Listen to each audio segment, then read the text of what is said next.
The Red Mage was a class and job introduced in Stormblood. It is a hybrid of both magic and melee that has been in the Final Fantasy series since Final Fantasy I. It also ended up becoming the staple job for one of the scions of the Seventh Dawn, Alice Leveilleur. In the context of things, though, Stormblood and the introduction of Red Mage is a fairly recent phenomenon, but the history and the lore that ties the job together goes back eras. Currently, we, as of patch 6.2, are in the 7th Astral Era, likely close to going into the 8th, maybe.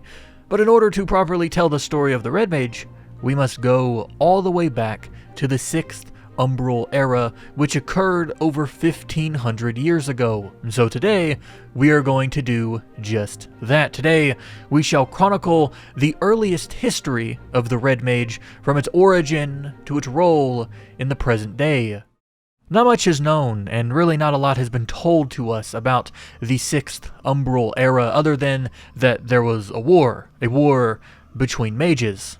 So you know that already the 6th era was a pretty fun time. But this war, it was called, get this, it'll blow your mind, the War of the Magi, and it pitted two of the world's most leading and most prominent magocracies, magocracy meaning that it is a nation ruled by mages, against one another. On one side you had the city-state of Mhach, and on the other you had the city-state of Amdapor. If you have done the Void Ark questline, or if you've done the Amdapor dungeon, you probably know these two places. Of course, they were not the only two active participants in this war, but for our story, they are the most important and the only ones I am going to focus on. Now, Mhach was known for its black mages, the Void Magi of old, as Amdapor was known for its white mages, the light magi of old. As expected, they didn't like one another, and they pitted their raw magics against each other constantly. Really, when you think about it, both Mhach and Amdapor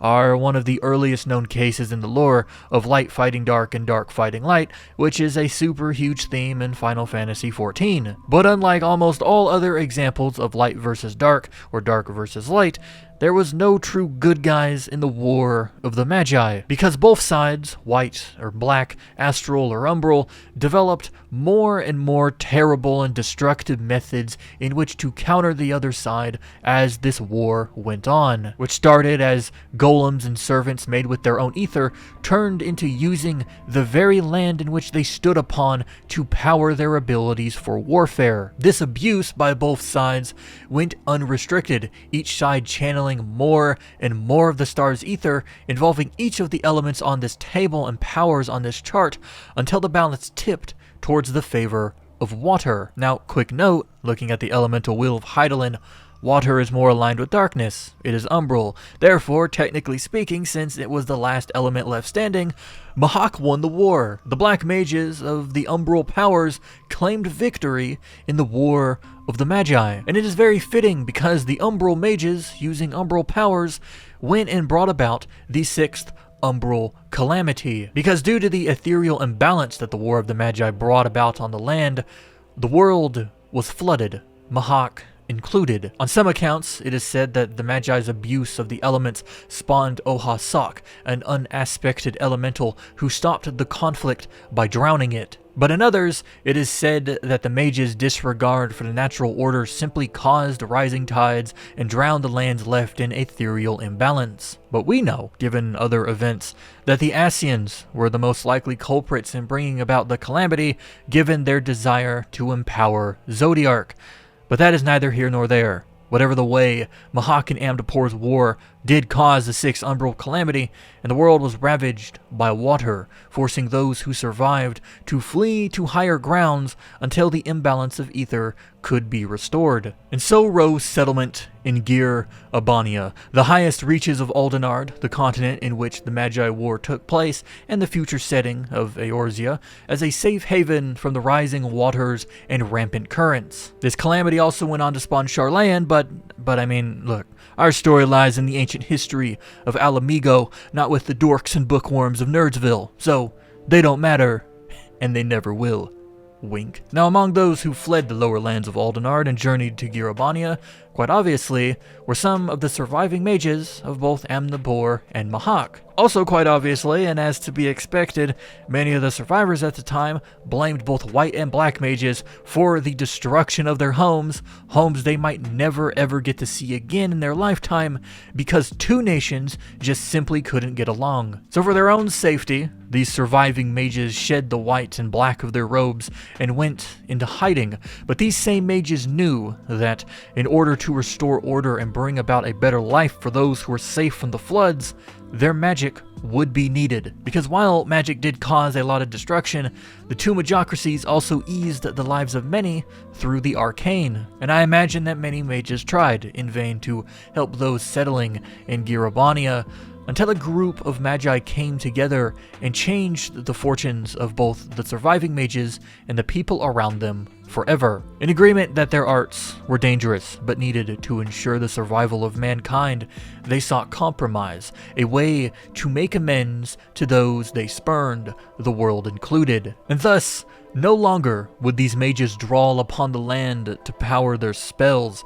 They would use only what they had, their mana, or for those more akin to gameplay, they would use their MP meter. But the mages knew that too much black magic or too much white magic could spell doom for the people they were trying to help. There was a balance between the elements, after all, and the wanton abuse of all but water caused water to grow dominant and, well, you know. So in a move that Thanos would be proud of, the mages of Amdapor, the black mages of Mhach, combined their arts together and sought to cast both in perfect balance. The spells of Astral, the spells of Umbral, would be weaved together and balance would become key. But to achieve that balance would prove most difficult, and their methods of casting spells currently would not do. So the unified group would toss aside their staves and their robes, and they would pick up the sword. But not just any sword, they would use the rapier. Under the tutelage of a Count Ganalan, an Elizan fencer from Amdapor, the first of these new mages would be taught swordplay, with which they wove their magics, creating another balance, the balance between swordplay and spellcasting. And so it was there, upon the slopes and mountains of Gyr Abania, that the art of red magic as we know it was born. A ziggurat would soon be constructed in the wake of the establishment, where it would serve as a home for these so-called red mages, and as a place of tutelage for any who wished to learn the art. This building actually still stands to this day, which we can see for ourselves is a perfect fit for the balance between the magics of black and white, because it is two pyramids stacked on top of one another. That takes tremendous balance, because if any one block is off, if any one block is lighter or heavier than another, the entire thing would collapse, much like red magic. Now this place of study would go on to produce many a red mage, each honor-bound to help the needy and strike at the terrible, up until 12 years before the Seventh Umbral Calamity, where a civil war against Alamigo's Mad King Theordic saw the red mages wiped from the annals of history, as those loyal to the King of Ruin mopped the floor with any rebels, red mages included. Only two survived the great destruction of the Red Mage Order, Zahrun Tia and Lambard Kalawais of the pseudo-group called the Crimson Duelists, a group of red mages who acted more as a party rather than an individual. Zahrun Tia would go on, after the massacre of his kin, to pilgrimage across the lands of the waterless, less flooded Aldenard, training some of the most prominent red mages in recent history like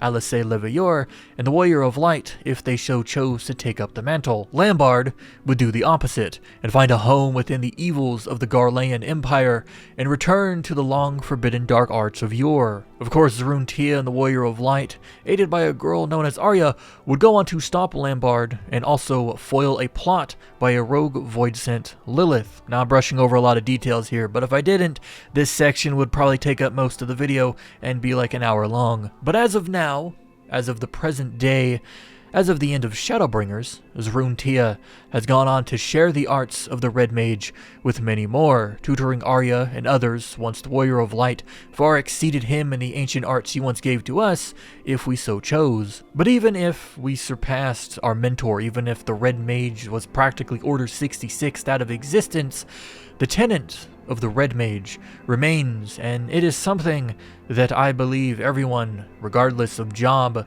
should look up to, because as told to us by Zruntia in one of our earliest lessons, in the end, it is the lives that matter, not the place. Regardless of the circumstances, a Red Mage must strive to achieve the greatest good. So I have always believed. Our actions are our own, but a little acknowledgement does wonder to sustain one's faith. And I believe that that is the perfect anecdote to describe the Red Mages of the past, of the present, and of tomorrow. My name is Dave. Thank you for watching.